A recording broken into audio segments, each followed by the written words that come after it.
Et soudain baissant le voile du firmament ténébreux, l'éclat nouveau d'une étoile, vers Judas jette ses feux, image sainte lumière, accourt de l'Orient, et pour rendre gloire au Père, ils vont adorer l'enfant. Ce Jésus est notre frère, il a vécu parmi nous, il a pris notre misère, pécheur, il est mort pour nous.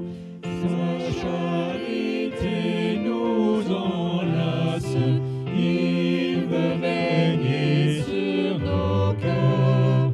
Sachons accepter sa grâce, Jésus soit notre sauveur.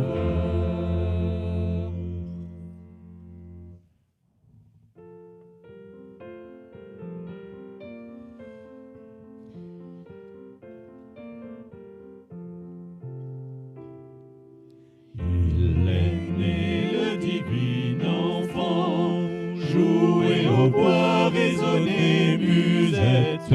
Il est né le divin enfant, chantons tous son avènement. Depuis plus de 4000 ans, nous le promettaient les prophètes. Depuis plus de 4000 ans, nous attendions cet heureux temps.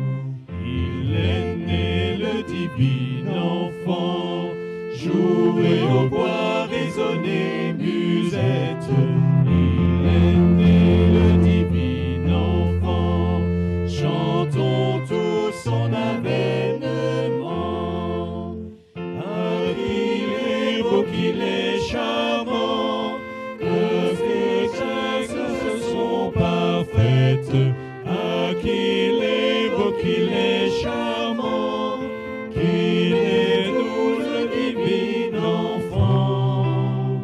Il est né le divin enfant, joué au bois, résonner musette. Il est né le divin enfant, chantons tous son avènement. Une étable et son logement, un peu de paille et sa couchette. Une étable et son logement, pour un Dieu quel abaissement. Il est né le divin enfant, joué au bois, résonner musette. Il est né le divin enfant, chantons tous son avènement. Il veut nos cœurs, il les attend, il vient en faire la conquête. Il veut nos cœurs, il les attend, qu'il soit à lui dès ce moment. Il est né le divin enfant, joué au bois, résonner musette. Il est né le divin enfant, chantons tous son avènement.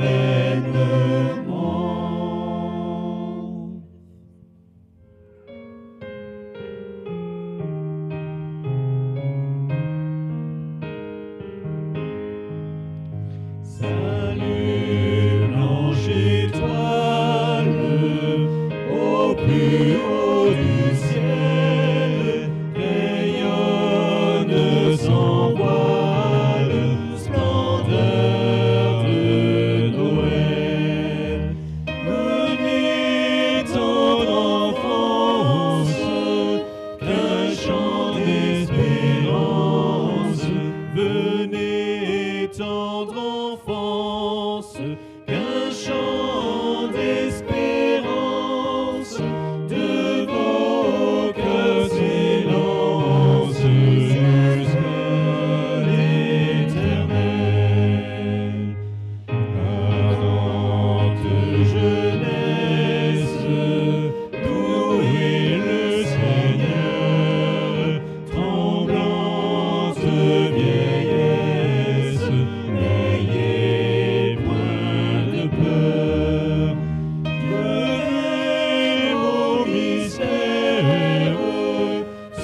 la terre, sauver le pécheur.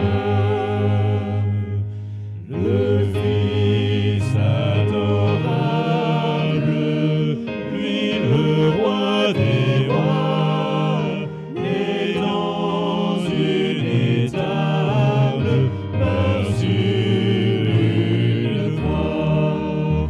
Sa grâce fidèle pardonne aux rebelles. Sa grâce fidèle pardonne aux rebelles. Jésus nous appelle, écoutons sa voix.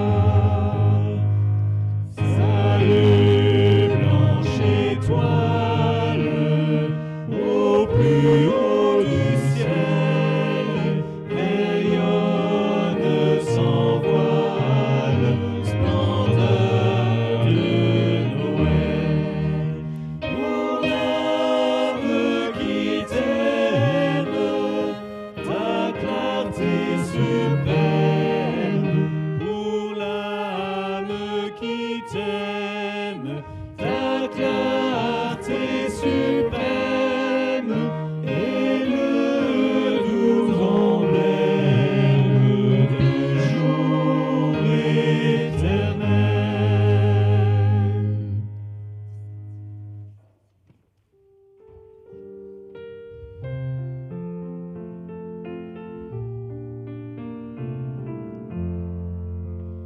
Sur la paille fraîche, pour l'enfant si beau, une pauvre crèche lui sert de berceau. De l'azur céleste, l'étoile a souri à l'enfant qui reste si tard endormi. La Vierge Marie qui berce l'enfant regarde attendrie le bébé dormant. Oh, combien je t'aime, Jésus mon sauveur, toi maître suprême, règne sur mon cœur. Tu vins sur la terre par amour pour moi, et tu fus mon frère jusque sur la croix.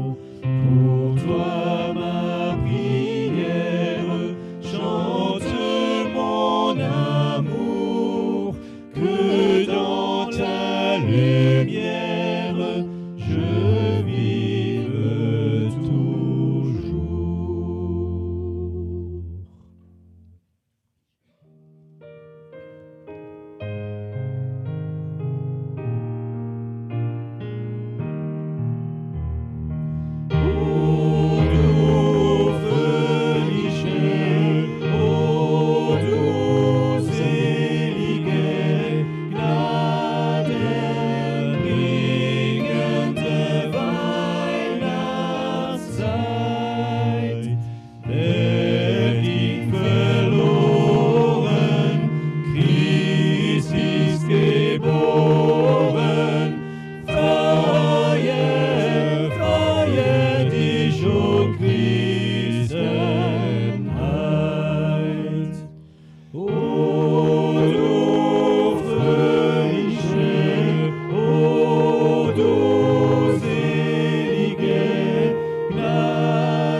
Alors bonjour à tous et à toutes. D'abord, je vous souhaite un joyeux Noël. Quel est le vrai sens de Noël ? On peut donner sans aimer, mais on ne peut aimer sans donner. Tous petits et grands, Noël, c'est la période des cadeaux. Et c'est vrai, avec tous ces marchés de Noël, la foule qui se presse devant les petits chalets de bois, il n'y a que l'embarras du choix, n'est-ce pas? Noël lumineux, fête d'abondance, joyeux Noël, joyeux Noël. Pourtant, si la période de Noël est une occasion pour nous, chrétiens, de se souvenir de la venue de Jésus-Christ sur la terre, alors cette fête devrait avoir un tout autre caractère. L'ambiance festive des étalages ne correspond guère à la scène de la Nativité, décrite dans l'Évangile. Imaginons-nous, Joseph et Marie assis, en train de se regarder, devaient se dire « Mais qu'est-ce qu'on fait? Pourquoi on se retrouve? Qu'est-ce qu'on a fait? Pourquoi on se retrouve dans une étable ?» Pourtant, ils savaient que ce petit enfant qui devait naître devait être grand. Il avait la promesse de Dieu sur sa vie. Il avait tout sur lui. Alors Joseph, assis à côté de Marie, la regardant porter cet enfant, et elle porte celui qui porte tout, celui qui va nous porter, qui va nous aimer, est arrivé sur terre. Voilà la bonne nouvelle pour nous, aujourd'hui. On n'est plus seul. Celui qui va changer l'histoire de l'humanité, celui qui va porter nos péchés, nos vies, porter nos blessures, tous nos échecs. Celui qui va en finir avec les ténèbres. La lumière est arrivée. Et vous savez quoi? Elle est arrivée pour nous. Merci pour ta lumière. Merci pour ce cadeau immense que tu nous as fait. On n'en perçoit même pas la totalité, ou peut-être qu'une infime partie. Merci parce que tu nous fais passer du temps de la loi au temps de la grâce, et aujourd'hui encore, temps de grâce. Alors merci, oui, merci pour ta venue, merci pour ta vie, merci pour ce que tu as fait à la croix pour chacun de nous. Merci parce que la mort ne t'a pas gardé, tu es ressuscité, tu es vivant, et tu nous attends. Et tu attends le moment où tu reviens. Alors Seigneur, aujourd'hui, c'est tout cela que nous avons dans nos cœurs, cette reconnaissance, cet amour immense qui nous vient de toi. Ce n'est que pure grâce, ce n'est que cadeau. Nous ne le méritons pas, Seigneur, mais nous l'acceptons avec joie, avec reconnaissance.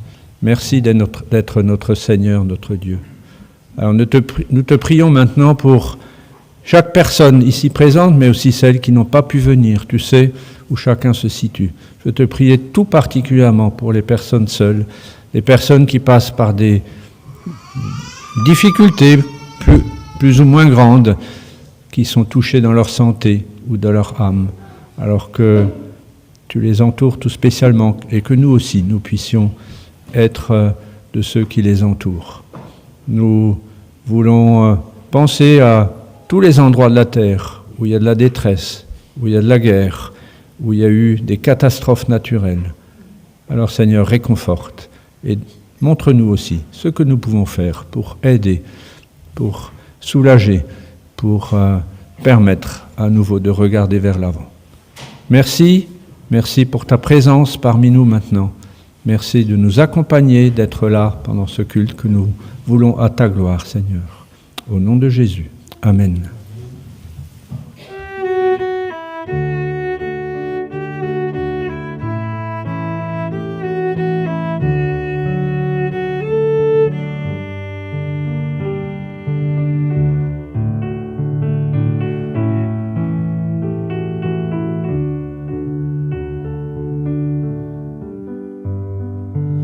Lumière du monde venue dans l'obscurité, tu m'ouvres les yeux et je vois tant de beauté que mon cœur ému t'adore. Je sais que ma vie est en toi. Et me voici pour louer, me voici à tes pieds. Me voici pour dire tu es mon Dieu, car tout en toi est beauté, tout en toi est grandeur, tout en toi est merveille pour moi. Roi éternel, élevé au-dessus de tout, ta gloire resplendit dans le ciel. Tu es venu humblement sur cette terre, tu t'es donné par amour. Et me voici pour louer, me voici à tes pieds, me voici pour dire tu es mon Dieu. Car tout en toi est beauté, tout en toi est grandeur, tout en toi est merveilleux pour moi. Et je ne pourrais imaginer le prix payé pour mon péché. Je ne pourrais imaginer le prix payé pour mon péché. Me voici pour louer, me voici à tes pieds, me voici pour dire tu es mon Dieu. Car tout en toi est beauté, tout en toi est grandeur, tout en toi est merveilleux pour moi.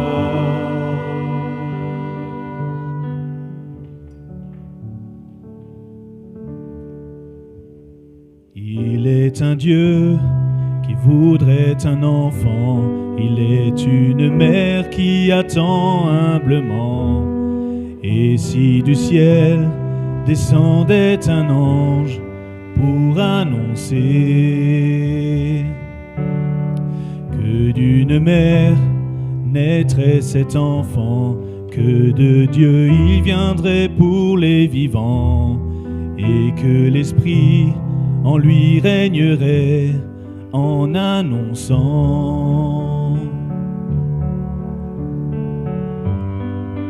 De Noël viendra un enfant, de Noël le monde attend.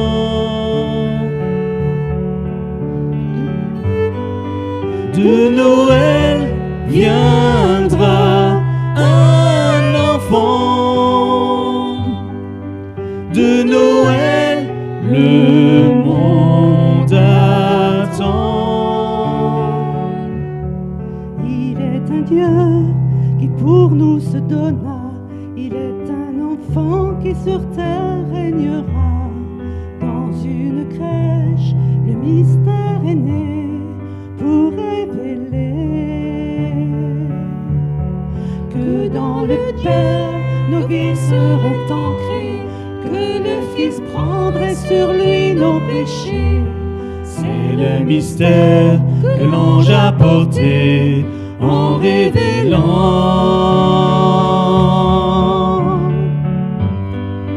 De Noël viendra un enfant, de Noël le monde attend.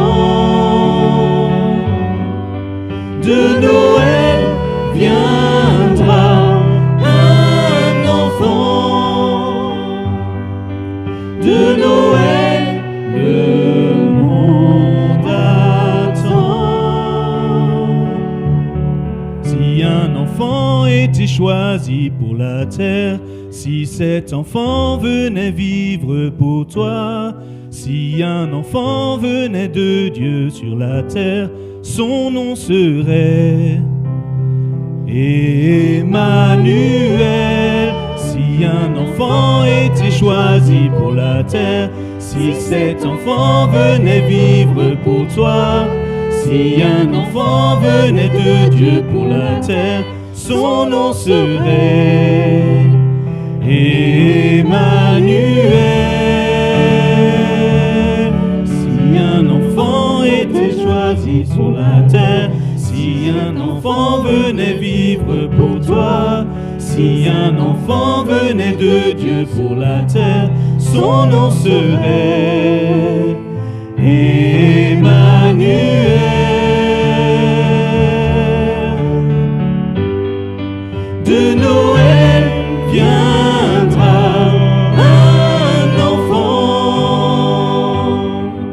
de Noël, le monde attend.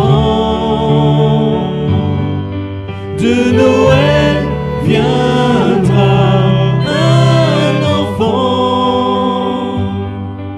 De Noël, le monde attend.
N'ayez plus peur.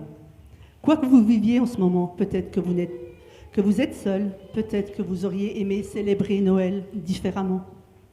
Peut-être que vous attendiez plus d'amour autour de vous, dans vos familles, vos amis, vos collègues de travail. Peut-être que vous attendiez le grand, le vrai, le seul amour qui s'offre. Et il n'a pas manqué au rendez-vous. Aujourd'hui, il est là pour nous. Juste, ouvrons nos cœurs pour le laisser naître en nous. Il est né dans une étable et il a estimé juste et bon de naître dans l'endroit le plus improbable, le plus sale au monde, le plus inadapté pour lui. Pour un Dieu tout-puissant, il devait naître dans un palais, il devait avoir une suite royale. Mais non, non, il est là, tout seul, couché sur la paille, pour nous dire qu'il est avec nous. Pour nous dire qu'il n'est pas trop loin de notre cœur et que notre cœur est adapté pour lui. Pour nous dire qu'il nous aime. Oui, il nous aime. Pourquoi je suis née ici, dans cette crèche ? Parce que je t'aime. Oui, Dieu nous aime. C'est une réalité. Alors acceptons ce merveilleux cadeau. La bonne nouvelle, c'est lui, c'est Jésus. Dieu fait homme. Dieu qui laisse son trône de gloire pour siéger sur celui de notre cœur. Alors vraiment, pour que ce Noël 2024, que vous puissiez vraiment vous rendre compte qu'il est venu pour nous, en fait, et vraiment qu'on se l'approprie, ça, ce Noël 2024. Vraiment, il est venu dans une étape, il est venu tout nu, tout seul, comme ça, juste pour se rapprocher de nous, pour que notre cœur soit adapté pour lui. Vrai. Amen. Alors nous allons prendre le chant « Que la grâce et la paix ».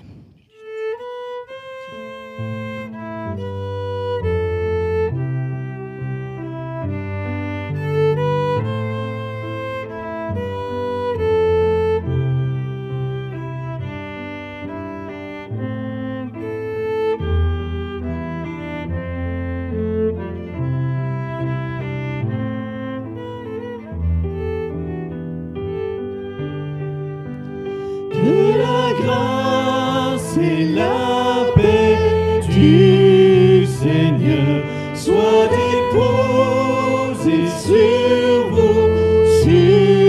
vos cœurs, et que sa lumière vienne éclairer vos vies par le nom de Jésus-Christ.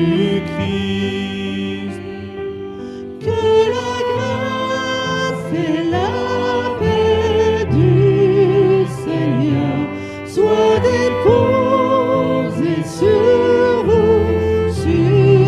vos cœurs, et que sa lumière vienne éclairer vos vies par le nom de Jésus-Christ. Que la grâce et la paix du Seigneur soient déposées sur vos cœurs, et que sa lumière vienne éclairer vos vies par le nom de Jésus-Christ.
On vient de le chanter, de le dire, Noël, c'est Jésus.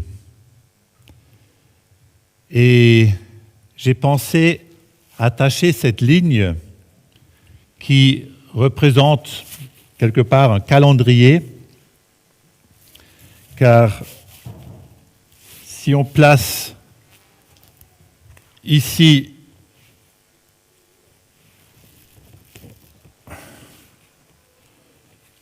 l'année 0, on a Jésus, la naissance de Jésus, selon le calendrier que nous avons. Les spécialistes diront, c'était -4 ou -6, peu importe. Et évidemment, à cette occasion de Noël, il y a aussi la naissance. J'espère que c'est encore dans l'ordre. Oh, oui, j'en pense, oui. On verra.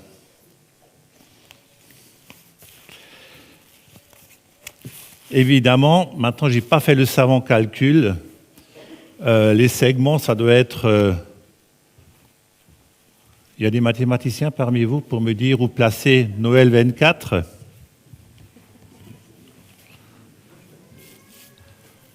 Ça doit être par là, quelque part.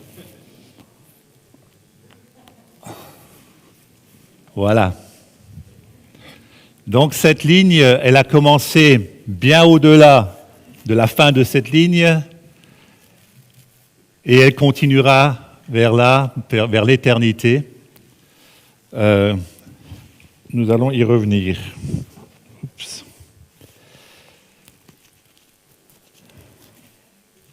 Mais avant de poursuivre, j'aimerais rappeler que l'année dernière, je n'étais pas avec vous. J'étais à l'hôpital, et notamment entre le 15, 16, 17 décembre, entre la vie et la mort. Le Seigneur m'a miraculeusement guéri grâce aux prières de l'Assemblée et de bien d'autres personnes. Et j'en suis très, très reconnaissant. On parle de la bénédiction de Aaron qui a été écrite il y a bien longtemps, à savoir 1400 environ, 1400 avant Jésus-Christ. Et ça dit que l'Éternel te bénisse et te protège, que l'Éternel te regarde avec bonté et qu'il te fasse grâce, que l'Éternel veille sur toi et t'accorde sa paix. Alors une fois de plus, je n'ai pas fait de savant calcul, mais ça doit être quelque part par là.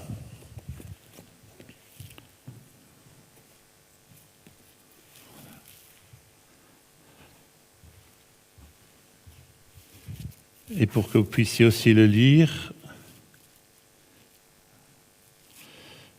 voici le texte.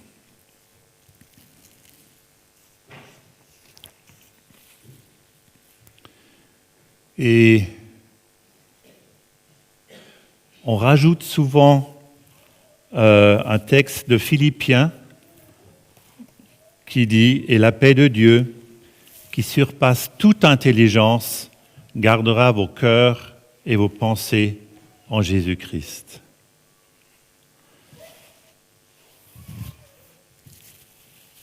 Ces versets m'ont porté à travers ce temps à l'hôpital, mais ils m'ont aussi porté depuis que j'ai fait le choix de suivre Christ. Et ils me portent toujours encore. Dans cette bénédiction, il y a 3 termes qui représentent le fondement de la foi chrétienne.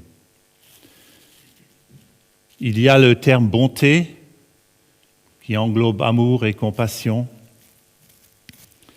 Et puis, il y a la grâce et la paix. Et ce matin, je veux mettre l'accent sur le mot paix. Qu'est-ce que la paix de Dieu? Commençons au début. Et en fait, c'est plus que ce début, c'est un temps hors du temps. Il y avait déjà la Genèse qui en parle, et aussi dans toute la Bible, bien avant les temps, il y avait Jésus avec Dieu et avec le Saint-Esprit.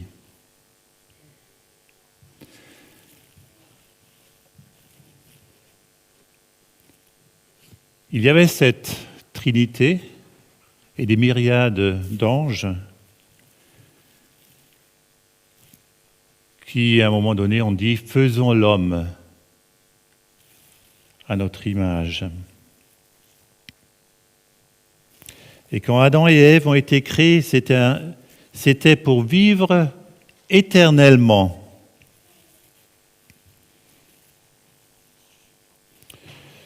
Dans un jardin que la Bible nomme Éden. Et dans ce jardin, il n'y avait pas de bien et de mal. Je pense qu'il y avait vraiment une paix parfaite. Et Dieu avait donné à Adam et à Ève tout ce dont ils avaient besoin.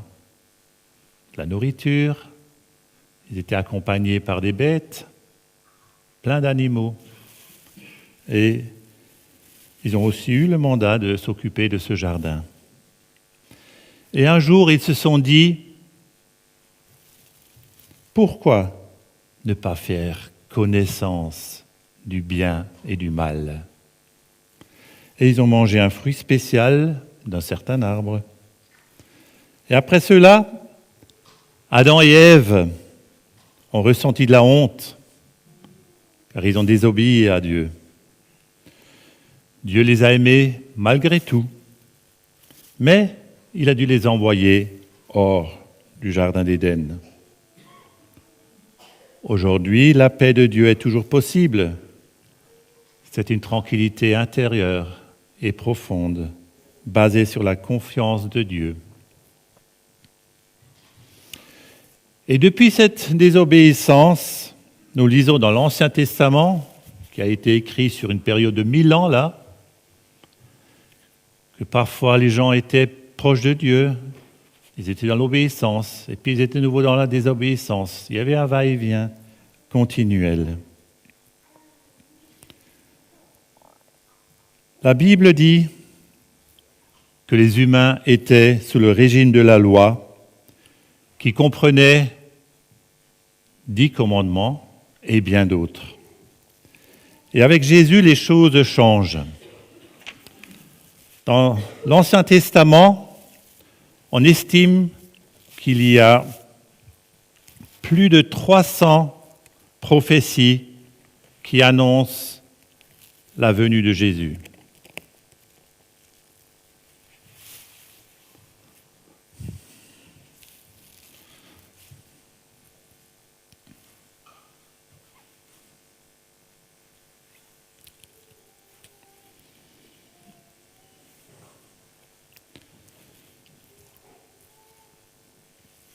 Et c'est vrai, le peuple d'Israël,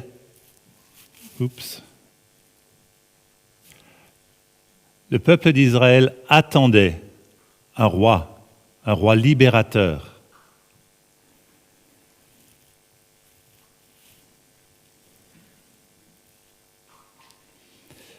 Et parmi ces 300 prophéties, j'en lis que 2 maintenant. Le premier, c'est Isaïe, dans Isaïe 7, 14.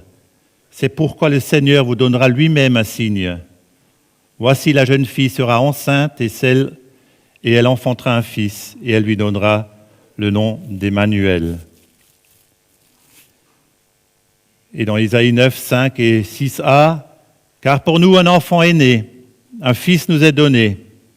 Il exercera l'autorité royale, il sera appelé merveilleux conseiller, Dieu fort, Père à jamais et Prince de la paix. Il étendra sans fin la souveraineté et donnera la paix qui durera toujours au trône de David et à tout son royaume.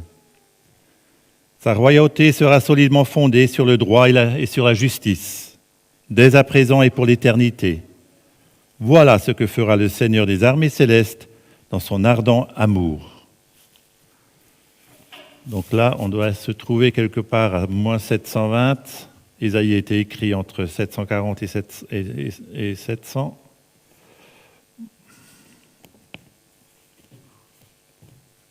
Ça va.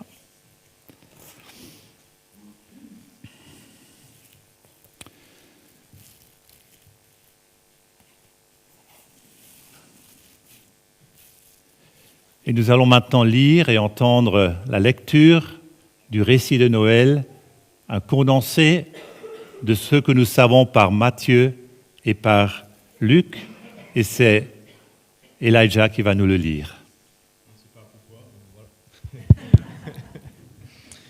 Ok.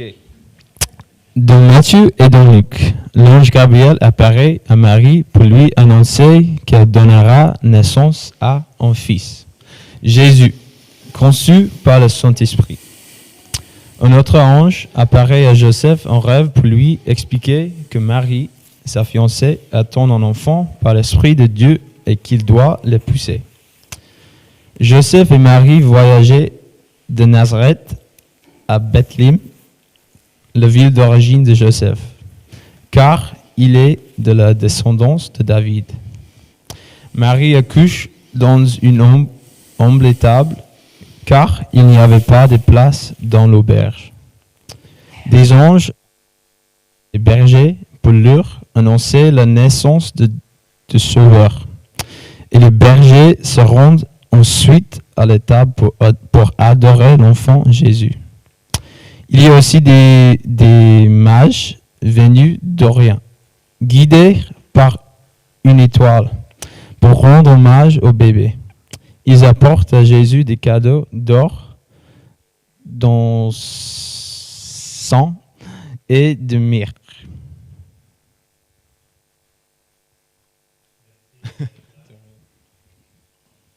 C'est toujours bon d'entendre des nuances dans le français, n'est-ce pas? Et dans le récit que nous connaissons presque par cœur. Nous avons donc des bergers, des personnes plutôt pauvres qui viennent adorer Jésus, et des mages avec toute leur suite, peut-être ils étaient 30 personnes, j'en sais rien, qui sont venus adorer aussi Jésus. Le récit de la naissance de Jésus montre comment Dieu a envoyé son Fils Emmanuel.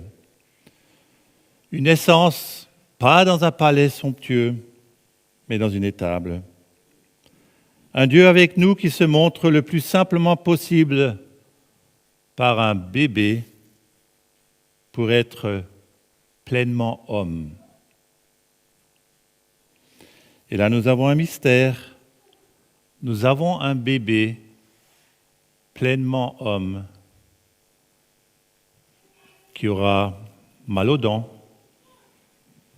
qui aura des maladies, qui souffre avec les humains. Et nous avons ce bébé qui est en même temps pleinement Dieu. Pour moi, cette année,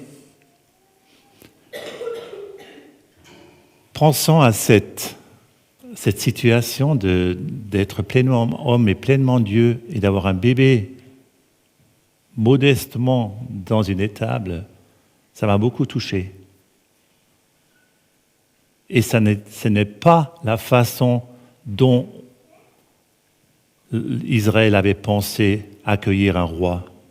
C'était tout autre.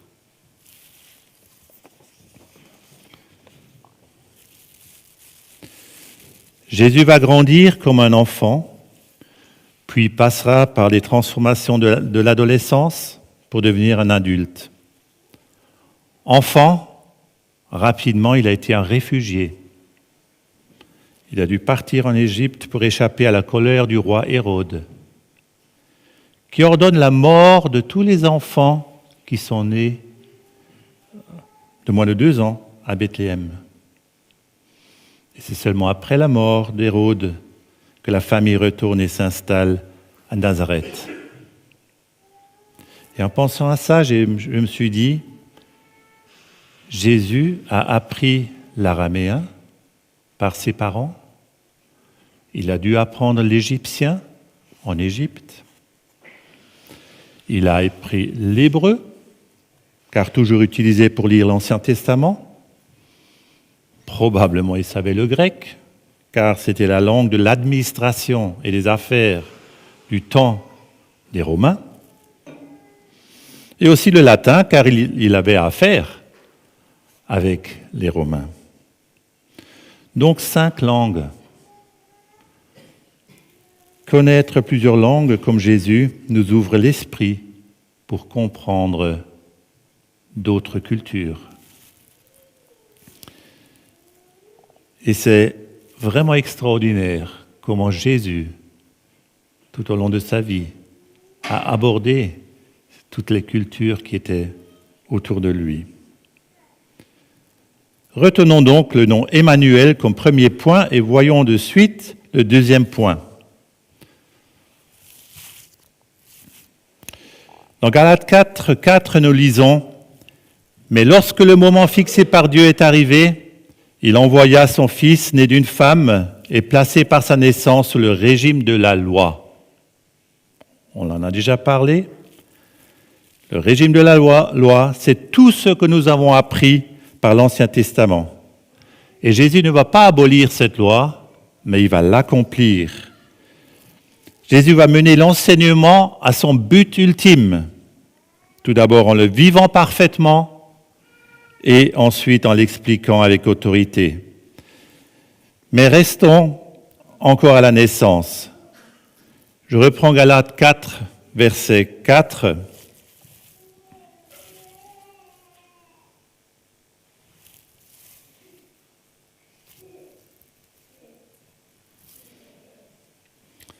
Mais lorsque le moment fixé par Dieu est arrivé, c'est le moment kairos, c'est le moment juste, le timing parfait, si on peut dire ainsi.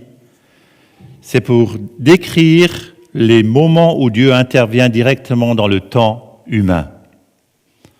On peut dire que le temps 0 était le moment idéal pour la venue du Christ. Et je vais vous en donner juste 5 raisons. La première, c'est qu'à cette époque, les Juifs... Je vais d'abord... Non, je dois l'afficher après.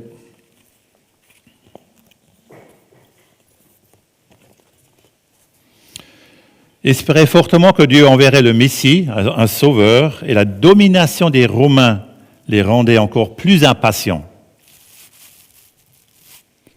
2. L'Empire romain avait instauré une période de paix relative, appelée la Pax Romana. Cela rendait les voyages plus faciles et plus sûrs, ce qui a aidé les premiers chrétiens à diffuser le message de Jésus. La langue grecque était couramment parlée dans tout l'Empire, ce qui permettait de communiquer avec beaucoup de gens. Ainsi, les disciples de Jésus pouvaient partager son message avec de nombreuses personnes.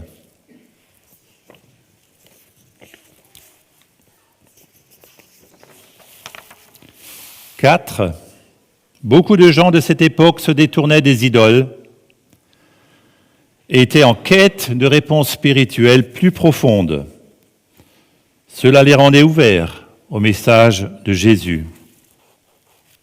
Et 5, les soldats romains venaient de nombreuses régions et certains d'entre eux ont découvert le message de Jésus et l'ont amené dans leur pays d'origine. Tous ces éléments montrent que Dieu a choisi un moment spécial pour envoyer Jésus. Un moment où son message pouvait être entendu et partagé largement. Le bébé Jésus grandit et devient charpentier comme son père avant de s'occuper pleinement des affaires de son Père céleste. La vie de Jésus est exemplaire pour nous. Il n'est pas le roi attendu par le peuple pour apporter une délivrance de l'occupant romain. Non. Jésus guérit des Juifs et des Romains.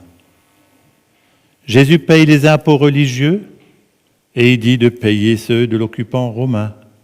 Rendez à César ce qui lui appartient. Jésus met toujours en avant la paix en ayant une attitude bienveillante et non violente.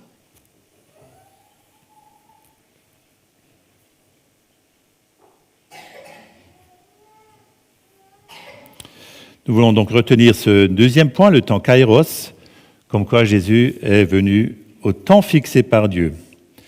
Passons à un dernier point sur la venue de Jésus sur terre. Jusqu'à ses 33 ans, Jésus a enseigné le peuple comment vivre pour plaire à Dieu. Et quel est le plus grand commandement que Jésus répond on parle du plus grand commandement et on demande à Jésus lequel est le plus grand. Et lui de répondre,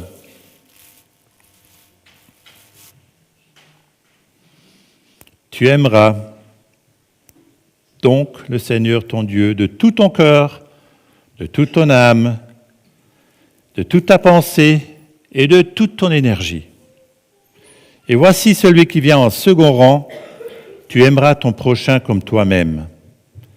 Il n'y a pas de commandement plus important que cela.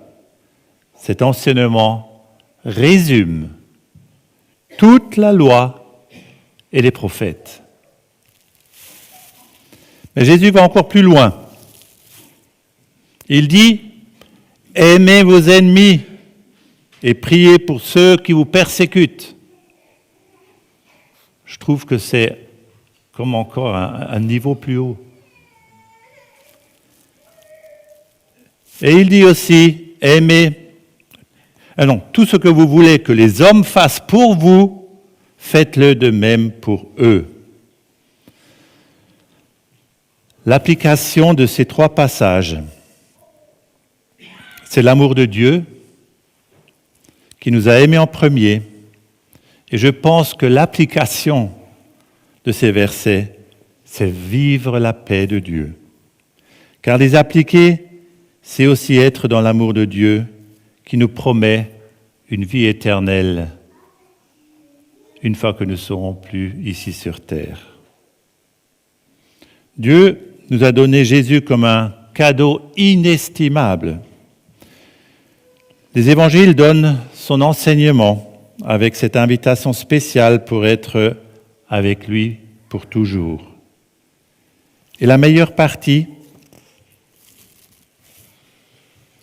c'est nous n'avons rien à faire pour gagner ce cadeau, parce que Dieu nous l'offre gratuitement, juste par amour. Jésus a déjà tout fait. Il a déjà tout ce qu'il fallait faire pour que ce cadeau soit possible. Quand il est mort sur la croix, il avait payé pour toutes nos erreurs et nos mauvais choix, pour toutes nos désobéissances. C'est un peu comme si quelqu'un payait une entrée pour un concert exceptionnel. Tu n'as qu'à l'accepter et y aller.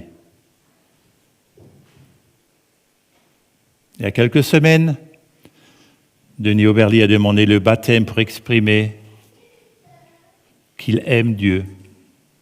Il ne faut pas plus.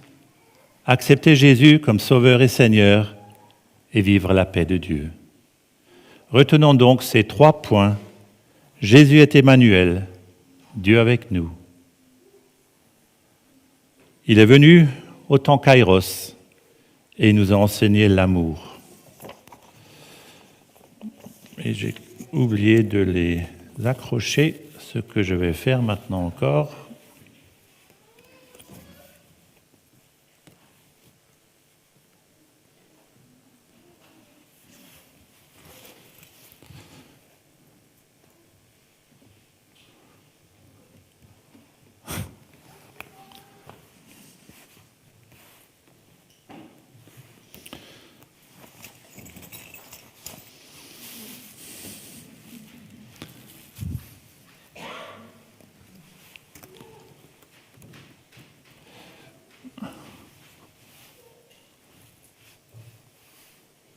Voilà, on y arrive.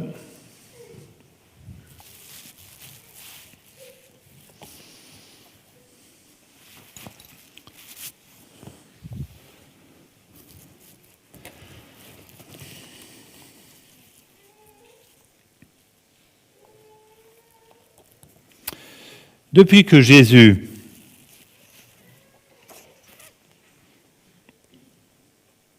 a rejoint son Père céleste, les personnes du monde entier qui ont accepté de suivre Jésus peuvent vivre la paix de Dieu. Nous sommes à plus de 20 siècles depuis que Jésus est né. Et cependant, ces 20 siècles, pendant ces 20 siècles, nous avons des millions de personnes, des millions d'exemples comment ils se sont tournés vers Dieu en acceptant Jésus et le Saint-Esprit en eux. Comme l'Ancien Testament nous a amenés vers l'envoi de Jésus, souvenez-vous, plus de 300 prophéties qui annonçaient sa venue.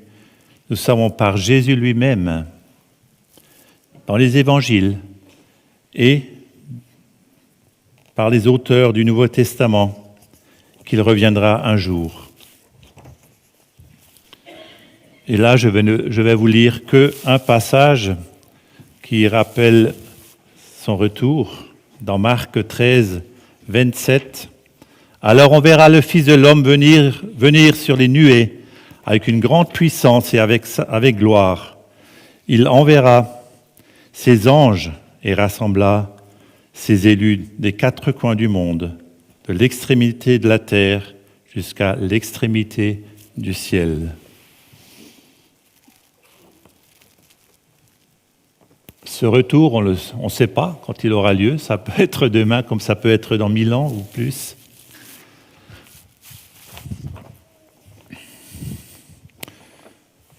Son retour est mentionné plus de 50 fois, dans une trentaine de fois d'une manière directe dans les évangiles et les autres livres du Nouveau Testament, et plus de 50 fois d'une manière figurative. Ce retour, quelle belle espérance, car un jour, nous serons avec eux, la Trinité, la myriade d'anges et tous ceux qui ont cru en lui. Pour terminer, nous voulons ouvrir ce fameux cadeau qui est accroché depuis le début du message. Et vous voyez, il n'est pas emballé par un joli papier. C'est le carton brut. Comme Jésus est venu aussi simplement dans une étable. Oui. Et qu'est-ce que vous pensez qu'il y a à l'intérieur de ce paquet? Quand on parle de roi, ou roi des rois, ou prince de la paix, un prince, il a une couronne. Elle a déjà été un peu travaillée, là, par les enfants.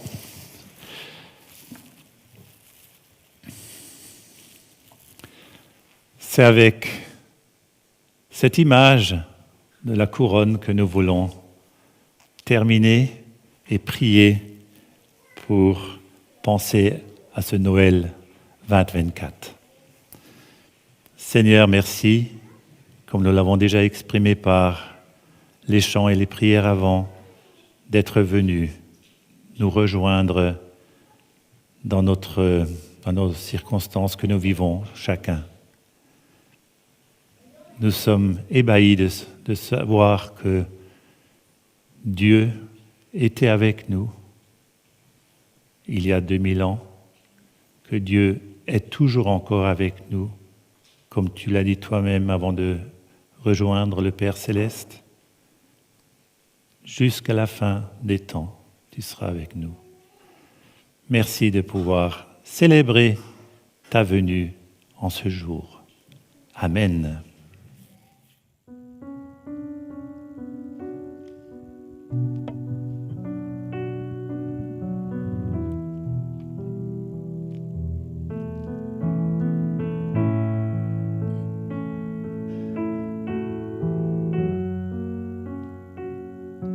Nous tournons vers toi en cet instant. Nous élevons nos voix en t'adorant. Nous laissons sans regret ce monde fou pour retrouver la paix à genoux. Tu es le seul digne de recevoir l'honneur et la gloire, l'adoration. Car tu es le seul Dieu au-dessus de la terre et des cieux. Car tu es le seul Dieu au-dessus de la terre et des cieux. Nous portons nos dons. C'est le 878. Pour t'adorer, crier, chanter, danser, pour t'honorer, nous exprimons la joie d'être avec toi. Nous proclamons ton nom avec foi. Car tu es le seul digne de recevoir l'honneur et la gloire, l'adoration.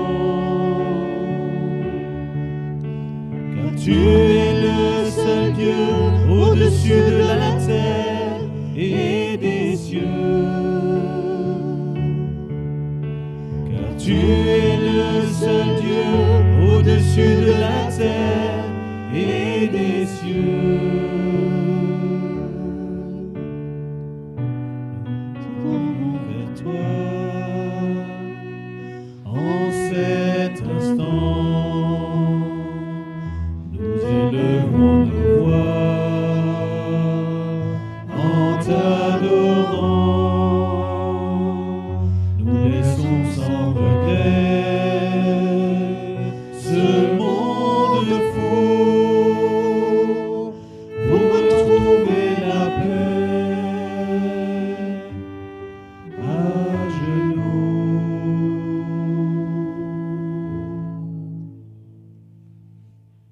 Oui, que l'Éternel nous bénisse et nous protège, que l'Éternel nous regarde avec bonté, qu'il nous fasse grâce, que l'Éternel veille sur nous et nous accorde sa paix, et que la paix de Dieu, qui surpasse toute connaissance, garde nos cœurs et nos pensées en Jésus-Christ. Amen. Joyeux Noël. Je dans nos campagnes